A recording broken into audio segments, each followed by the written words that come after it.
Hey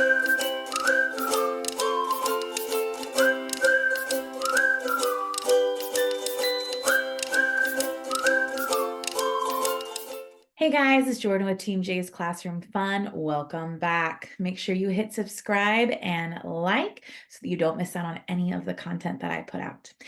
Today, I am sharing with you something that is near and dear to my heart and something that has been a game changer for my math instruction. Today, we're going to be talking about math rotations, and this is actually going to be a little series that I'm going to put together where I'm going to walk you through how you can set up and implement and use math rotations in your classroom. Before I get started, because I do have some slides I'm going to share with you, before I get started, a little story time here of sorts. Many years ago, when I was teaching second grade in Las Vegas, I was teaching my class math. I was using the resources we'd been given. I was teaching probably to the middle-ish of the class, which is typically, where the grade level, resources go, right? Kind of on grade level. And I was looking around the room and I was looking at the kids and I was like, wow, my group of friends that are doing really well and get this really easily are bored. And then I was looking around again and I was like, oh my goodness, my ones that are struggling, like they're lost and they're like out in space now at this point because they're like, I don't even know what's happening. I don't care. Like it was not good. So as I saw this, I was like, I have to do something. I have to change the way I'm teaching because what I am doing is not working. I was pulling small groups at that time. I was doing like math stations where then I would pull groups and I would review and challenge and do things like that, but it wasn't enough. It was not enough. And so that's where, when I started looking into things, I found math rotations and I was like, this is fantastic. And it has completely changed the way I teach math. And I've used this in multiple states. I've used it in first grade. I've used it in second grade. I think it can honestly be used in most grades for math. And it's one of those where you do have to train your kids and it does take time. But honestly, it's so worth it in the end, and your kids are going to get what they need, which is what we want. So what I'm going to go ahead and do is I'm going to go ahead and share my screen.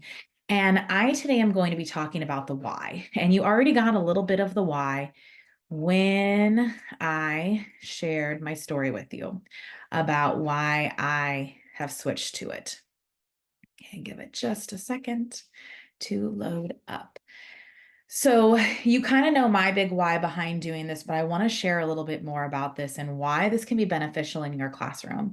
I know anytime we switch up the way we teach things, it can be stressful, it can be a lot. I will also tell you, when I decided to do this, I actually tried it out towards the end of the year because as I was going through the year, I was like, okay, this isn't working. I need to do something different.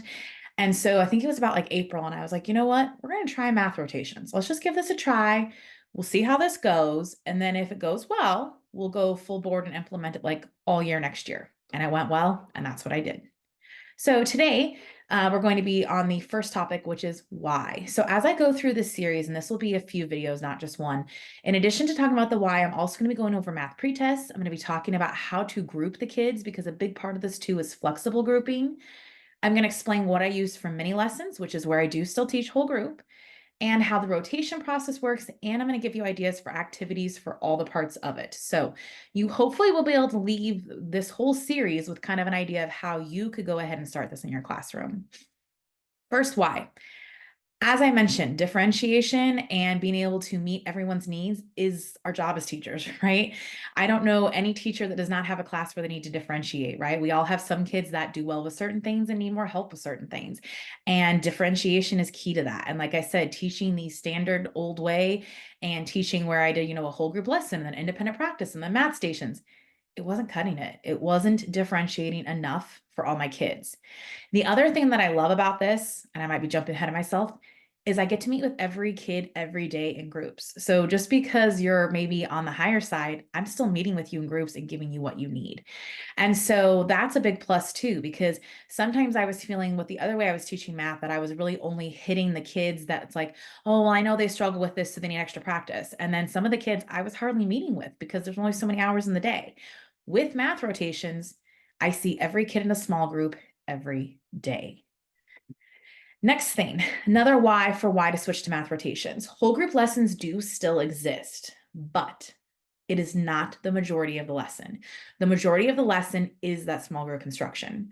Whole group lessons are at the beginning. I use it like a mini lesson, kind of like workshop model. And the majority of instruction takes place during the small groups. The mini lesson, which I'll give you some ideas on in a later session, I use that to introduce, this is our skill today, this is the topic, kind of like a general overview. Then from there, when they go in small group, that's when the majority of the instruction is taking place, because then what I'm doing is I'm taking that specific skill or content and I'm tailoring it to the kids' level of what they need. And so that's where they're getting it in the small group. So still the same skills, still the same thing, just at their level. Next thing, and as you see here, this kid is extremely frustrated, which is why I thought this picture was fitting. It offers opportunities to review and fill in gaps for students who are struggling. I'll go on to the second part in a minute. So again, like I said, before I was teaching this way, I was like, oh my gosh, my kids that are struggling, it's like they're lost. They're lost. And how is this doing them any service to teach a whole group lesson for 40 minutes and they have no idea what's happening?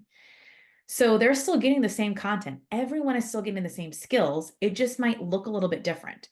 Maybe the numbers are a little smaller. Maybe they have different manipulatives and tools to use based on what they need. But everyone's still getting the same skills. They're just getting it where they need it.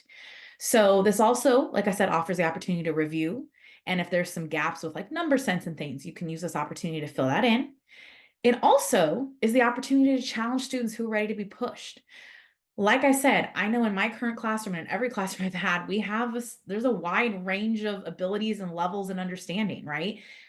I also don't want my high kids to be bored. I don't want them to be like, well, I already know everything she taught me and she's teaching me, so I guess I don't need to pay attention today. I want them to be challenged and pushed too.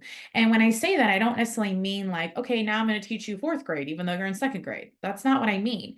But there's ways to dive deeper, dig deeper, build math communication, build problem solving that you can do to challenge those kids that are ready. And by doing math rotations, I'm able to meet with those kids and still provide them what they need so they can also continue to grow, which is one of the biggest benefits, in my opinion. So, like I said, today was the big thing just to go over the why. If it's something you're interested in, definitely let me know in the comments. If you have any questions as I go throughout the series, please just comment and let me know. Next session, which I'll be posting in a few days, will be all about math pretests and how I create those and how I use those to help me with my flexible groups. Thank you so much for tuning in today. Like I said, please make sure you subscribe and like and click the bell so you don't miss when I have new content. You can also find me over on Instagram at Team J Classroom Fun, and I have more information on my blog as well. Talk to you later.